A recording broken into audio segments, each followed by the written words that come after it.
What is meant by delegated legislation? Discuss nature and scope of delegated legislation and reasons for its growth. Ans. Today, the bulk of the law which governs people come not from the legislature, but from the chambers of administrators.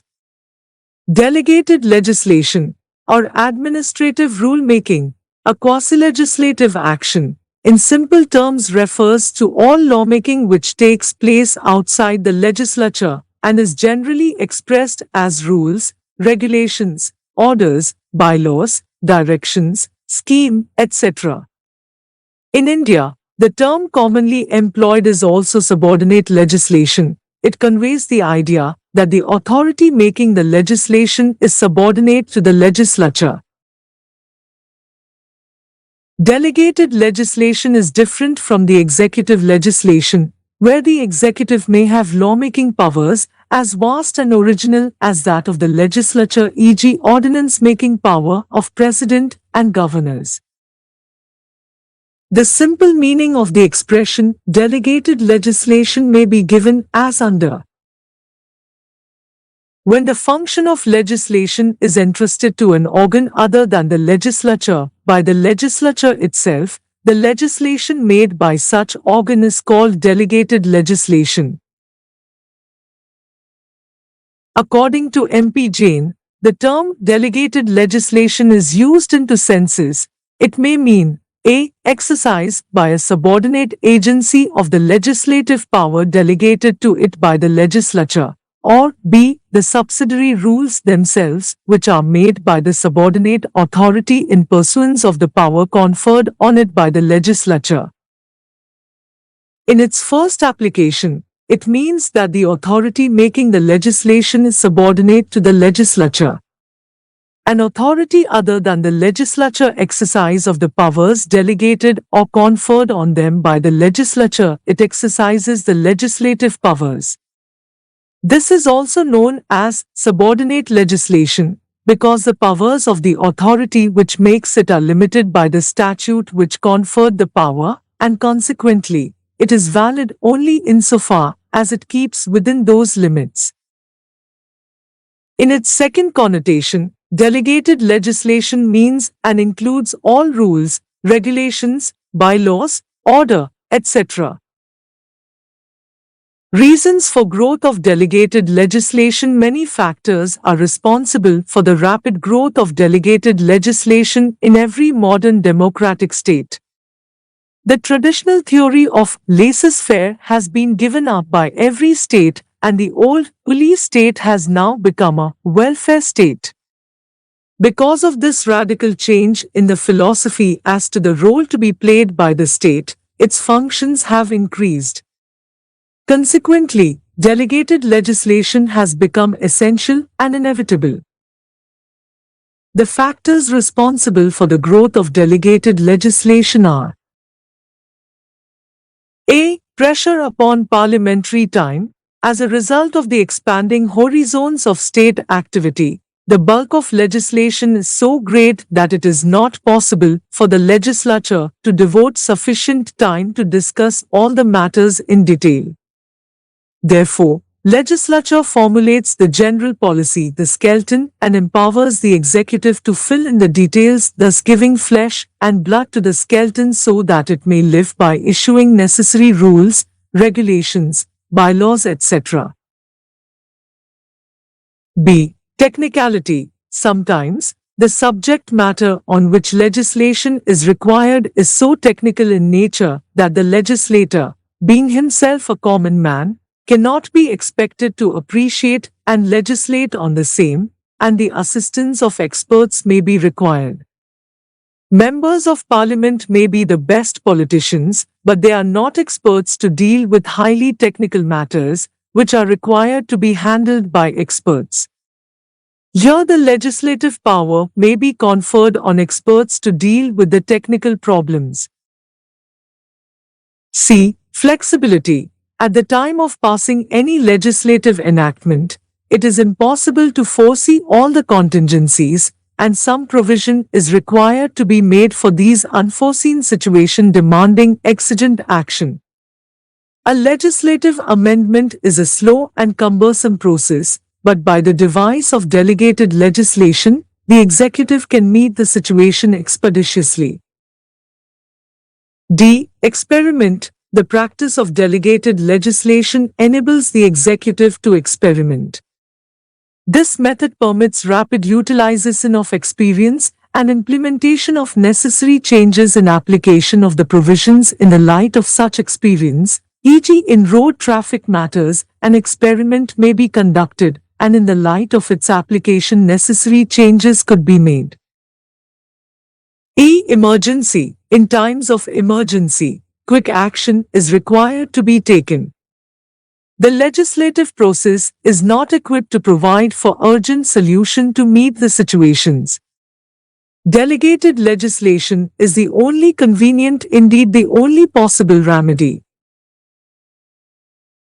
F. Complexity of modern administration. The complexity of modern administration and expansion of the function of the state to the economic and social sphere have rendered it necessary to resort to new forms of legislation and to give wide powers to various authorities on suitable occasion. In St. John's Teachers Training Institute V, Regional Director, National Council for Teacher Education AIA 2003 SC 1533, it was observed that the power to make subordinate legislation is derived from the Enabling Act, and it is fundamental that the delegate on whom such a power is conferred has to act within the limits of authority conferred by the Act. Rules cannot be made to supplant the provisions of the Enabling Act but to supplement it. What is permitted is the delegation of ancillary or subordinate legislative functions, or what is fictionally called a power to fill up details. The legislature may, after laying down the legislative policy, confer discretion on an administrative agency as to the execution of the policy, and leave it to the agency to work out the details within the framework of policy. The need for delegated legislation is that they are framed with care and minuteness when the statutory authority making the rule, after coming into force of the Act, is in a better position to adapt the Act to special circumstances. Delegated legislation permits utilization of experience and consultation with interests affected by the practical operation of statutes. Rules and regulations made by reason of the specific power conferred by the statute to make rules and regulations establish the pattern of conduct to be followed. Regulations are in aid of enforcement of the provisions of the statute. The process of legislation by departmental regulations saves time and is intended to deal with local variations, and the power to legislate by statutory instrument in the form of rules and regulations is conferred by Parliament. The main justification for delegated legislation is that the legislature being overburdened and the needs of the modern-day society being complex, it cannot possibly foresee every administrative difficulty that may arise after the statute has begun to operate. Delegated legislation fills those needs. In Julundur Rubber Goods Manufacturers Association, MSV, Union of India, AIA 1970 SC 1589, it was observed that it is well established that essential legislative functions consist of the determination of the legislative policy and its formulation as a binding rule of conduct, and cannot be delegated by the legislature. What can be delegated is the task of subordinate legislation necessary for implementing the purpose and objects of an enactment. Where legislative policy is enunciated with sufficient clearness or a standard is laid down, the courts will not interfere. It will depend on consideration of the provisions of a particular act, including its preamble as to the guidance which has been given, and the legislative policy which has been laid down in the matter. In Arnold Rodrigues v. State of Maharashtra AIR 1966 SC 1788 it was observed that delegated legislation is a well-known modern device.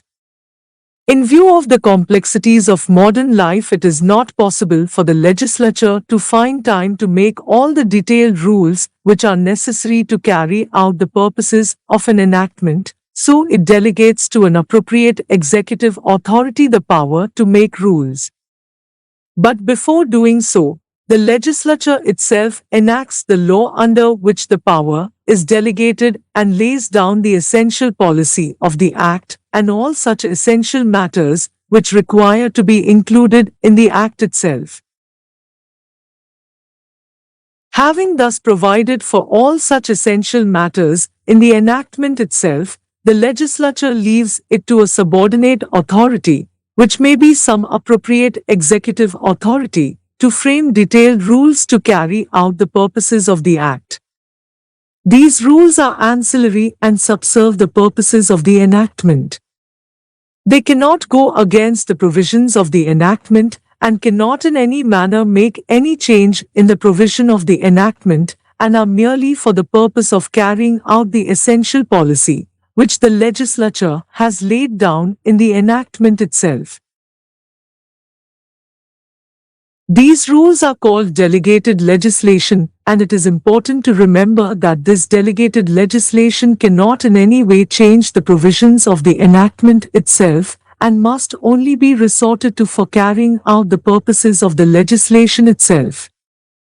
Such being the nature of delegated legislation, we have to see whether the impugned provisions of Section 3 are in accord with these principles. If they are not, and if the legislature has conferred powers on the state government beyond this, such conferment of power cannot be delegated legislation and is really an abdication of its power by the legislature and transfer of it to the executive.